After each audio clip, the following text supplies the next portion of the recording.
right now. Oh, it seems like we have Byron on Mono Blue Tempo, which we've seen him pilot before to a pretty good effectiveness. Tony seems to be on Drake's. So Drake's, which can be a couple different flavors, that can either refer to Enigma Drake or Crackling Drake, a 3-drop and a 4-drop, or both. A lot of times it also includes Arclight Phoenix, but we don't know. There's a few different flavors. There's even some Just Sky Control versions. So we'll see what happens, and we'll see what Tony brings to the table. Looks like the players have figured out who's going to go first, and Byron has his 7 laid out. Tony, I'm guessing, is finishing up his shuffle. Once he gets that squared away, we will get right into the action. So there haven't been that many standard big pro events in the last couple of weeks. There have been a couple of big announcements about Magic, which include a large $10 million prize pool for the Magic Pro League next year. Mythic events and other things have shown up. So we'll see how Magic is going to evolve in the next coming rotations and such. But until then, we're going to have some really, really fun standard action. Let's take a look at the hands. Byron looks like he has at least 3 lands, but we'll see the hand cam if we can. Okay, I see he has Curious Obsession, Exclusion Mage, Tempest, Jin. So Byron is actually really looking. He's probably going to be wanting a 1-drop, but he has this 3-drop slot pretty set. But it looks like his 1-drop slot is a little barren. All right, and Tony with Drakes. It looks like he has double Drakes, Crackling and Enigma with Ionize and Negate main board. So I think this version runs something like either Dive Down or Maximize Velocity to give their creature haste. So you can kind of come in with like a 13-something Crackling Drake or Enigma Drake, and then just like hate. Or no, not on turn 4, but you can dig a lot of cards, and then you can just haste it in that one turn and just be like. There's a lot of lines of play in Drakes where you kill your opponent in 1 or 2 turns. And this is Ben, by the way. Welcome in. How you doing? I'm doing. How you doing? Good, man. Glad to hear it. Glad to hear it. Had a long morning, but like a fun one, like a Magic fun one. I know you had a much more hectic morning. Certainly. I was stuck at work today. Yeah. Well, I'm glad you have time to hang out with us here tonight. We're watching. I want to say this is like mid-season of Standard Showdown. I think we're getting close to the end, actually. Yeah, probably. There's probably three or four more weeks, probably. So I think it ends the first week in January. Yeah, something along those lines. Correctly. Looks like Byron is going to play Tempest Jin. He had the opportunity to play that last turn, but I like playing it this turn and leaving up potential Dive Down or that Spell Pierce. Exactly. So Ionize is coming in, Spell Pierce comes down. That's that's perfect. Like he protected his stuff. That's a very disciplined play. Like that's not a play. Byron is usually very, very patient. Yeah, so that, by the way, that Tempest Gym is currently a 4/4 flyer. That's pretty sweet, you know. Well, it just got lava coiled. It did, and it's exiled. That's actually pretty unfortunate. It is. I mean, the thing is, though, Byron actually. So does he has Exclusion Mage, Wizard's Retort, and I think you just blind play Exclusion Mage without bouncing it. Because you need to put some kind of threat on the table. It also gives him the ability to use Wizard's Retort. So he has Wizard's Retort and double Curious Obsession. I think he should leave them on up. Agreed. Yeah. So he should just... There's no reason to Curious Obsession He just wants that creature to, like, survive. Yeah. Yeah. He's, like, thinking about it. See, the Drake, I think I would do that. Yep. Wizard's Retort, good play here. Yes. Because he has to fade a shock. Specifically, he has to fade a shock. Yep. Because if he can fade a shock right now, he can Curious Obsession. Ooh. Is that a third Curious Obsession? No, that's a miss. I would only put 1 Curious Obsession on this. It's the unblockable Merfolk. Miss. Oh, got it. And I think I run it out here as well. Yeah, exactly. So you get the draw, play the Merfolk. Played his land and a Merfolk. Yeah. It's not unreasonable to hold up the. No, not at all. Yeah, I would actually held up the land, to be very honest with you. Yeah, he's sitting on 1 card in hand right now. Yeah, I mean, he should be able to get the Mistbind through. Yeah, let's get a marker and see what the Enigma will be. Yeah, so Byron coming in for 2. Yep, plus the draw. Unblockable. Yep. Tony without a shock specifically. Oh, Exclusion Mage is great here because you can bounce the Drake. Yep. Byron has to think, yep, that's a good time. Bounce the Drake now. Now, the only downside that we're seeing here is that Curious Obsession on... he can't spell Pierce Exclusion Mage, but yep. The Curious Obsession on the other Exclusion Mage will get sacrificed here. Because it did not attack. Is it... Oh, yeah. The Curious Obsession does that sacrifice? Yeah. Is it any attack, or is it that specific creature? If you didn't attack with a creature. So he gotcha. did. Yeah, okay. So a single is fine. Yeah. Yeah. Nice. Yeah. It's a good card. That is very good card. That is actually one of the more expensive uncommons. That's a Beacon Bolt, which I assume would be for at least 2, because we saw Lava Coil and Shock and Ionize. Right. That's right. So the Beacon Bolt is good. Taking out the unblockable creature. However, there still is an empty board with a Curious Obsession. With 5 power coming in. Yeah. Is that 5? Yeah, that's 5. And Beacon Bolt is a sorcery, so can't do it again next turn. Until next turn, anyway. Byron coming in with the tempo. He got to draw a card. He played a land. Tony is pretty much... He's priced into at least Beacon. Drake. Drake is okay because he can draw. Draws him a card. It draws him a card, and it's a blocker. Yeah, you can safely block anything on the table currently. Yeah, and the Drake is at least a 3. It can actually block the. It's currently 4 the power. mage. Is it 4? Yeah, because the Beacon Bolt got added. Oh right. Yeah. Okay. Yeah. I just can't. I barely. The Graveyard's barely out for me. I can't tell some of the creatures from here. Yeah, Byron passed the turn without attacking, so that Curious Obsession should be gone. That is correct. The Curious Obsession should be sacrificed. So we got a Wizard's Retort, negated, spell pierced. It's a big fight. Yep.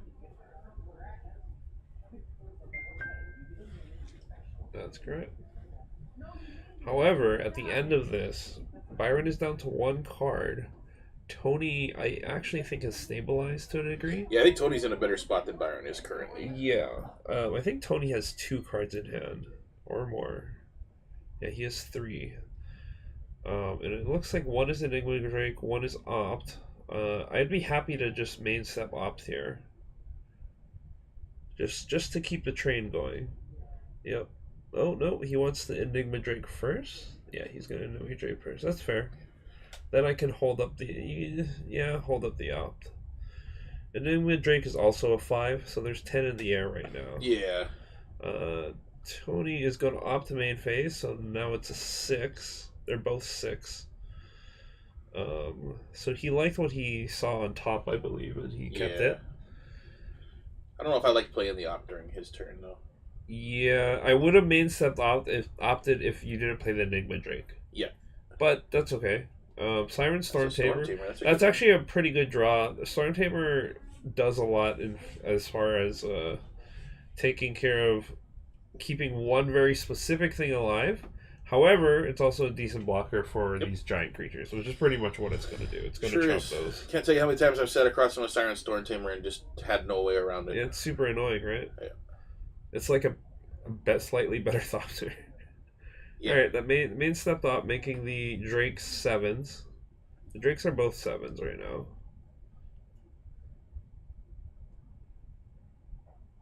Now, Beacon Bolt is still live.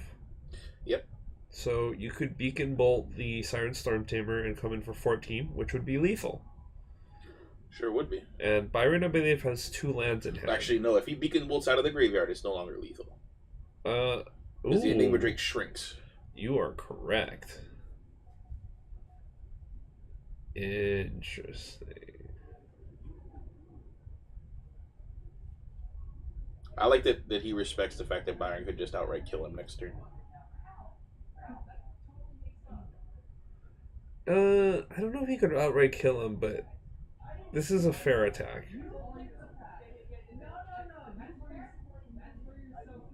See, if he if he had Charter Course, I would have tried the line to Charter Course, Beacon Bolt, Agreed. and then come in for 14. Yep.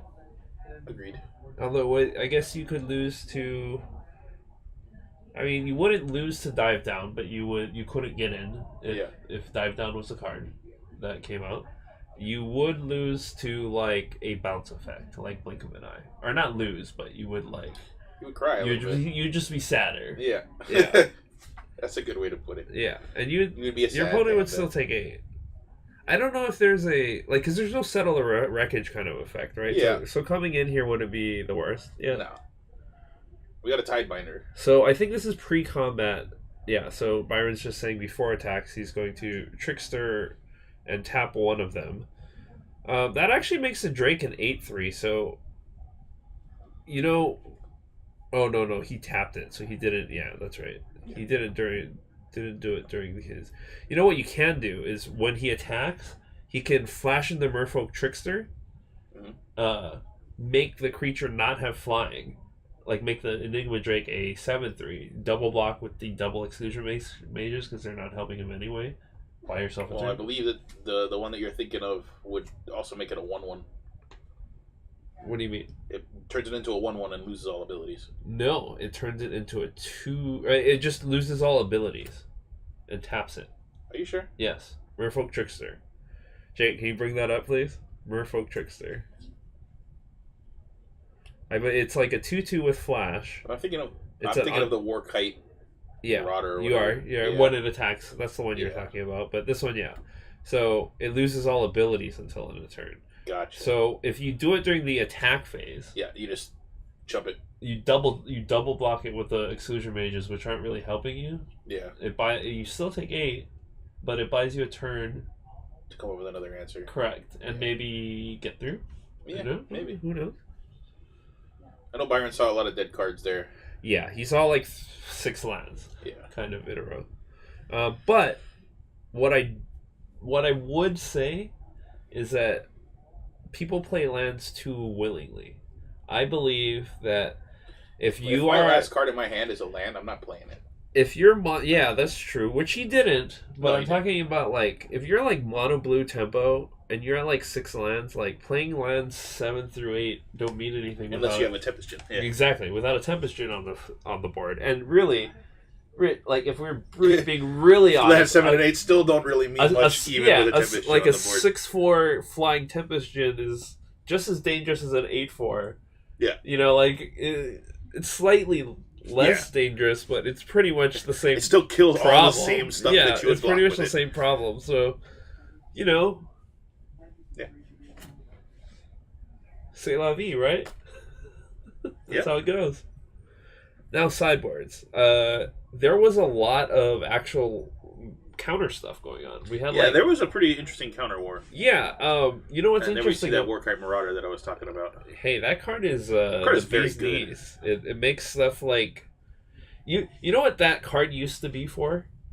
It at one point before this rotation, like the last rotation of Standard, you played that against us. That was the mono blue budget answer to the Scarab God. Ah, okay. So you would just turn it off but it wouldn't turn it off on the turn that mattered. But like it turned it off like just because it was like again an aggro deck. Yeah. So it was just trying to get in through like flyers and like gins and stuff.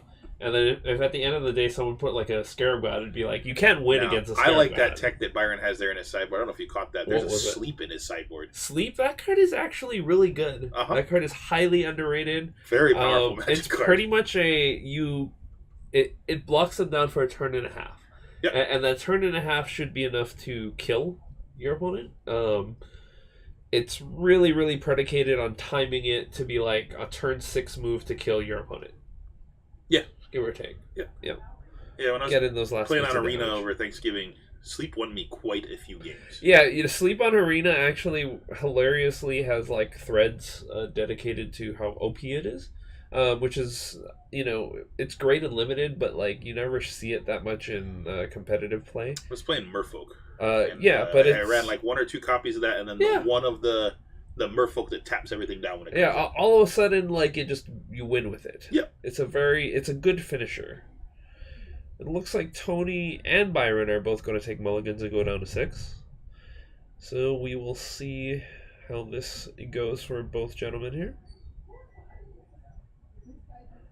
I like that Tony is playing with island sleeves, the John Avon Island unhinged sleeves, and Byron is on kind of a teal turquoise kind of sleeve thing. So we got like the blue merfolk versus the drakes from the islands. That's what I'm seeing right now. So both are going to go to 6. I think Byron's deck mulligan's a little bit better than... Yeah, Byron I think is better on 6. I see a Jace in his hand. He has a 1-drop and a 3-drop in Jace. Yeah, that's the Cunning Castaway, my friend. The Cunning Castaway. I don't think I've ever seen that card cast. Jake, if you have a chance to bring up Jace, the Cunning Castaway, or like to call him a romance novel Jace. Romance novel Jace is a Jace that forgot who he was and was washed up ashore in Ixalan. Yeah, he forgot again. For the Mind Sculptor, he actually kind of like gets his mind messed with kind of a lot. Well, Nicobolas wiped his memory once, and that was where all his that's what I'm saying. Mind Sculptor powers went. Right. The Cunning Castaway. This is another time Nicobolas wiped his mind. Yeah. So, and he immediately abandoned his robe and made his shoulders appear. So the big thing is, it's a 3-cost Planeswalker, which historically have been pretty decent. Yeah. This one, maybe not so much. Yep, here's the Herald that can't be blocked. Now the Cunning Castaway, though, if you can start kind of pushing the -5, I think it's pretty good. Oh, yeah. If you can get to that point where because now you're making, like, more Jaces, and now you get a little army of, like, half-shirtless, like, tattoo Romance novel Jace. Romance novel Jace, yeah. All he needs is the Fabio-like hair. Byron decides to not sacrifice his Siren Storm Tamer to because he could have done that to preserve Mistcloak Herald, I believe that's called. Yeah, it's Fabio. It's his hair's dyed. How are you doing, Strange Ruse? It's nice to see you. I think he left it like that to keep access to the Wizard's Retort. I'm okay with it. So Jace is coming down. Tony, much like yourself, is like, I have not seen this card yet. Let us take a look. I think this Jace had a really fun lore story, though. Yeah, so I believe I'm interested to see because Byron attacked before. Yeah, that was a little odd to me. Plussing Jace, right? So without plussing Jace, interesting. So he made an illusion. He made an illusion. Yeah. He just made a 2/2. Read his dice, though. Yeah, so I think. Oh, there we go. So I'm interested to see how this goes because I'm not like a huge expert on how Jace Cunning Castaway works. Yeah, me neither. I don't think there are such a thing as an expert for Jace Cunning Castaway. That's a gutter snipe. Thank you very much, Strangers. It's good to be back. Gutter Snipe seems actually pretty good when you're cycling through a ton of spells. Yeah, and your opponent has a Planeswalker. That's true. Can you deal damage? You can. Okay, good to know. Does it say deal 2 damage to any target? No, it does 2 damage to each opponent. Oh, the redirection rule is gone, yeah? Yes. Okay, so no, you can't. No, I do not believe so. Yes. I actually think you need the new text on it just to make sure on M19. Yep. I do not believe that would be true. Hits a Planeswalker, my friend. Gutter Snipe becoming significantly worse. Yep. I played a deck today where Gutter Snipe was pretty good. I had a Contraption Is It deck with Young Pyromancers, and it was quite fun. We played some unstable.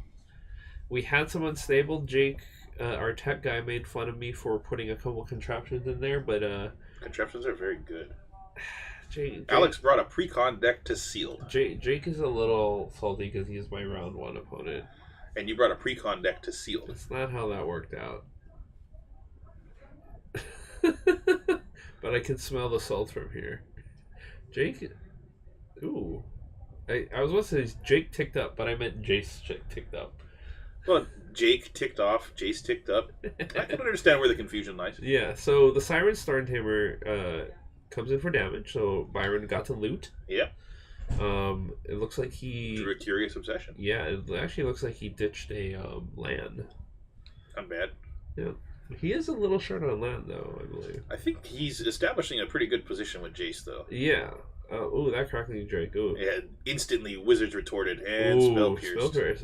You need another Spell Pierce. That is the only... is that a Spell Pierce there in his hand? Yeah. I feel like he would have fired it off if it was. No, he has Curious Obsession and Tempest Gin, I believe. I like that spell pierce. I love that spell pierce. I just don't like the frame. Might have. Yeah, not as good as the other one. It's pretty good. Shake on a boat. Jake did beat Paul one round. Jake had a Innistrad block sealed. We had Chaos sealed today, so Jake had an Innistrad block themed one with Huntmaster of the Fells. It's a good one. A couple other cool little wolves and such. I probably would have just played 6 guilds around like that. Paul had an entire box of UMA plus 6 packs. His sealed goal was a box of UMA. Yes. Yes. Wow. So Tempest Gin coming down. Yeah. Jace deciding, hey, let's make another illusion. If one illusion is good, 2 illusions are better.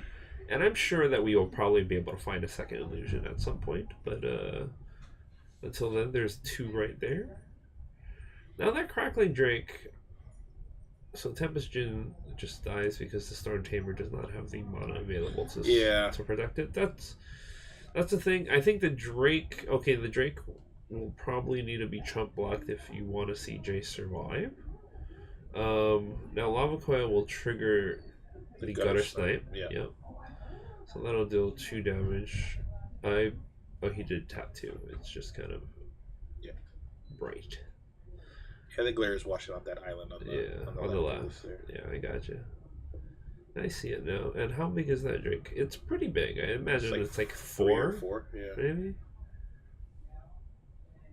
Let's see. Now, does Byron want to chump the Drake, save a Jace? I mean, I think Jace has generated a huge amount of value for him already. So Jace got 1 Rummage, 2 tokens for 3 mana? Yeah. That's actually pretty good. Right? Yeah. That's a lot better than you'd imagine. Yeah, Byron will go in there to Curious Obsession, the illusion, it looked like. Yeah, that would have been bad. Those illusions have to get sacrificed, right? Is that yes, if they're targeted by a spell. Gotcha. Which is different from other illusions. Storm Tamer. They get sacrificed if they get targeted by abilities as well. Siren Storm Tamer is like low key one of my favorite underrated cards in Standard. Yeah. It's okay. Not only does it like protect your creatures, it also protects you from like discard effects. Okay. Yep. It costs 1 to activate the effect. It's a 1/1 flyer. That's pretty good. A 1/1 flyer for 1 is completely an acceptable rate in blue and a lot of other like in Legacy. It's acceptable to have a 1/1 flyer in a lot of cases, right? Yep. You know what else it is, Ben? It's a pirate wizard siren. Siren, pirate, wizard. Yeah. But yes, it is a siren, a pirate, and a wizard. That matters for actual spells for pirates and for wizards. Like, there are 2 counter spells in Standard right now that are cheaper because of that card. That are cheaper because of that card. Yep. You know what those 2 counter spells basically equate to? You get literally counter spell. Yeah. Right? So you can have 4 counters with Wizard's Retort, or you can get the Admiral's Orders. It's not Admiral's Orders. It's You sure it's not Admiral's Orders? It's not. It's Siren's Lookout, I believe. Lookout's Dispersal. Lookouts Dispersal, yeah. And it's a mana leak. Yeah. It's a mana leak. Yeah. Jeez, so good. Anyway, that's my personal like amazing. I love it. What if Admiral's Orders is the raid one? It also blocks a massive Drake if he feels like it. But Byron says, nope, I am going to take the 3 damage and let's race. Let's race, buddy. Yep, let's race. So we're coming in for quite a bit. Yep, so we got a shock. Okay, the shock that gets sacrificed. So, yep, there's that. Gutter Snipe should trigger. Yep. So Byron should take 2 more.